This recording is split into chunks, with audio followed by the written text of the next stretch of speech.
We tend to focus on the epic parts of a hero's life, right? The big miracles, the huge battles, the giving of the law. But what about the end of the story? Turns out the final days of Moses tell us just as much about his incredible legacy as his 40 years in the wilderness. And it all kicks off with a pretty stunning tribute. And get this incredible statement isn't from the middle of his story. It's how the entire book of Deuteronomy ends. It basically puts him in a league of his own, right from the jump. The message is crystal clear. There has never, ever been another prophet like him. So, that's the big question we're going to tackle. I mean, a life defined by burning bushes and parting seas couldn't just end, right? It had to be just as profound. So what was it that made his final days so unique? Let's dive in and break it down. Okay, first up, a prophet like no other. His totally unique end really begins with one final, profound assignment from God. So try to picture this.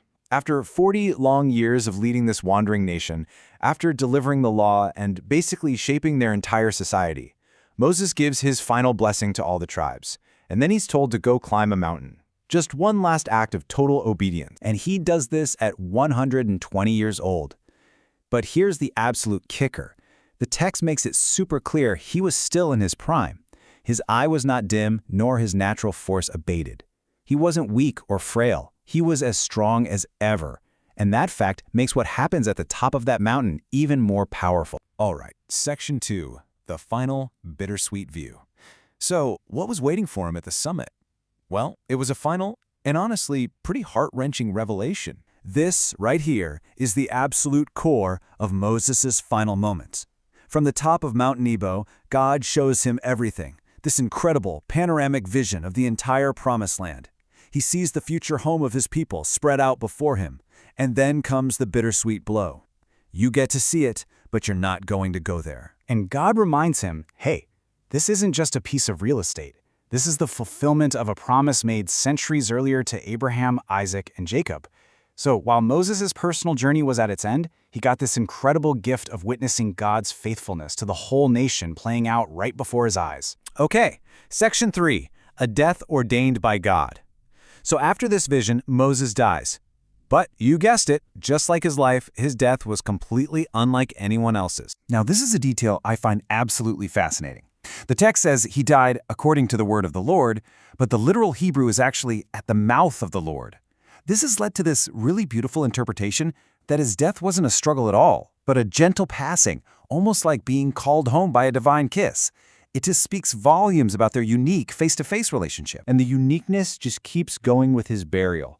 God himself buries Moses in a secret valley. To this day, nobody knows where it is.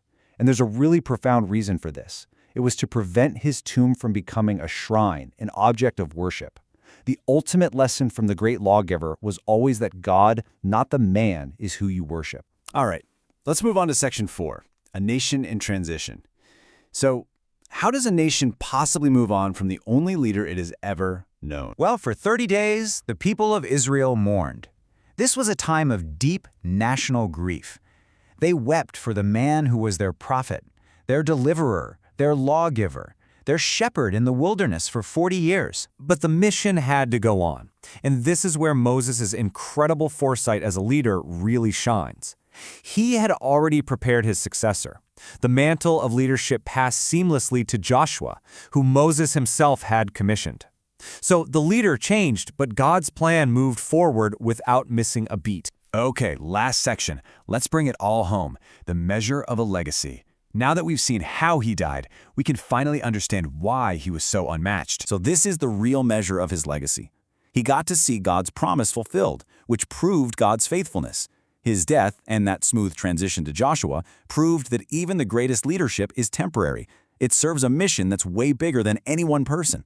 And the very nature of his death, that gentle passing and secret burial, it showed a level of divine honor and love reserved for a true friend of God. It all comes back to that one simple, powerful fact. He was the prophet who knew the Lord face to face. In the end, the story of Moses suggests that a true legacy isn't about you yourself reaching the destination. It's about being faithful, it's about preparing others to carry on the work, and it's about pointing people not to your own greatness, but to the promise that lies ahead.